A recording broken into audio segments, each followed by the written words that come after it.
छात्रावास पहुंचे कैबिनेट मंत्री विजय शाह।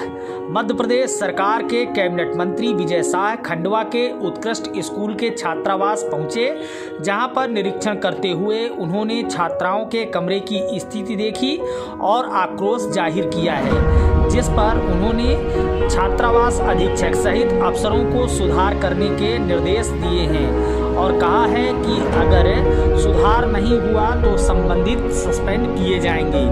मंत्री के निर्देश पर डीईओ की रिपोर्ट के आधार पर कलेक्टर ने छात्रावास अधीक्षिका को सस्पेंड के आदेश भी जारी कर दिए हैं। उत्कृष्ट स्कूल खंडवा की बालिका छात्रावास छात्राओं को फूड पॉइजनिंग की शिकायत के बाद अस्पताल में भर्ती कराया गया था। हालांकि कुछ ही घंटे बाद उन्हें छुट्टी दे दी गई थी। मामले की जानकारी मंत्री विजय शाह को मिली तो वह छात्राओं का हाल जानने के लिए छात्रावास पहुंच गए।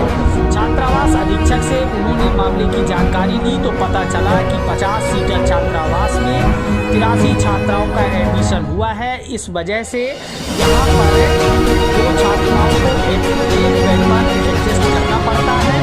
छात्राओं को मिलने वाली सामग्री में भी कोताही बढ़ते जाने पर मंत्री ने नाराजगी जाहिर की है। मौके पर कलेक्टर को बुलाया, साथ ही भोपाल के अधिकारियों से इस पर चर्चा की और सुधार के निर्देश दिए हैं। उन्होंने कहा है कि भोजन की गुणवत्ता ठीक रहे, इसके लिए समय समय पर यहाँ जनप्रतिनिधि अफसर आएंगे और छात्राओं के साथ भोजन करेंगे। उन्होंने कहा कि महीने में एक बार व्यवस्थाओं को लेकर मीटिंग होगी। मैं खुद सप्ताह में एक बार छात्रावास में जाकर निरीक्षण करूंगा। मंत्री के निर्देश के बाद कलेक्टर ने छात्रावास अधीक्षिका पुनीता तिवारी को सस्पेंड कर दिया है।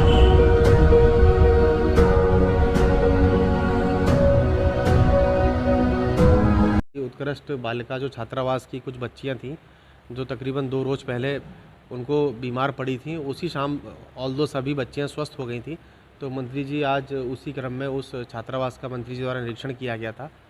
तो उसमें जो अव्यवस्थाएं पाई गई उनके द्वारा मंत्री जी को समय सीमा के भीतर सभी व्यवस्थाओं को दुरुस्त करने के निर्देश दिए गए। कोई कार्रवाई की गई है? उसमें हॉस्टल वार्डन पे कार्रवाई की जा रही है।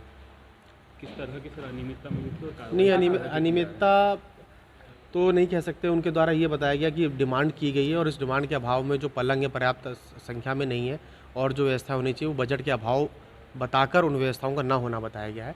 डीओ को उस संबंध में निर्देश दिए गए कि वो उन चीज़ों को देख लें कि क्या वास्तव में बजट आवंटन के अभाव में वो चीज़ें नहीं हो पा रही थी या वार्डन के स्तर पर कोई लापरवाही थी।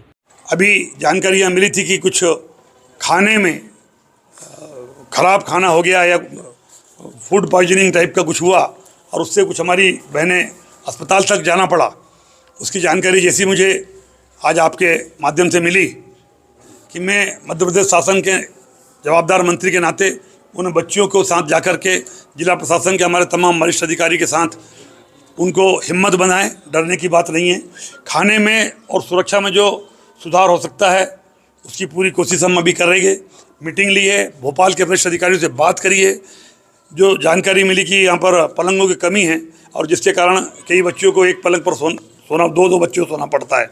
अभी मैंने निर्देश दिए हैं कि जितनी जल्दी हो सके उसकी व्यवस्था करें और बाकी भी जो छोटी मोटी चीज़ें हैं उन सबको लेकर के हम विस्तार से इन बच्चों को जीवन में आगे बढ़ने में सरकार पूरे साथ में है। देखिए, सुरक्षा की दृष्टि से तो मैंने कई निर्देश दिए हैं। स्वास्थ्य की दृष्टि से भी अभी हम लोगों ने जिला प्रशासन के साथ तय किया है, हर बच्चे का एक स्वास्थ्य कार्ड बनेगा। उसका ब्लड ग्रुप से लेकर के पूरा आइडेंटिटी कार्ड, जितने लड़के हैं लड़कियां हैं उनका हम बनाएंगे मेडिकल कॉलेज के सहयोग से। और उसके बाद हर महीने एक हम वरिष्ठ अधिकारी महिला तय करेंगे जो छात्रावासों की मीटिंग अधीक्षकों के साथ अधिकारियों के अलावा लेगी। और मैं स्वयं भी अभी मैंने तय किया है कि सप्ताह में एक दिन किसी भी छात्रावास में हम जाकर औचक निरीक्षण करके उन बच्चों के जानकारी नहीं लेंगे, भोजन भी हम उनके साथ करेंगे।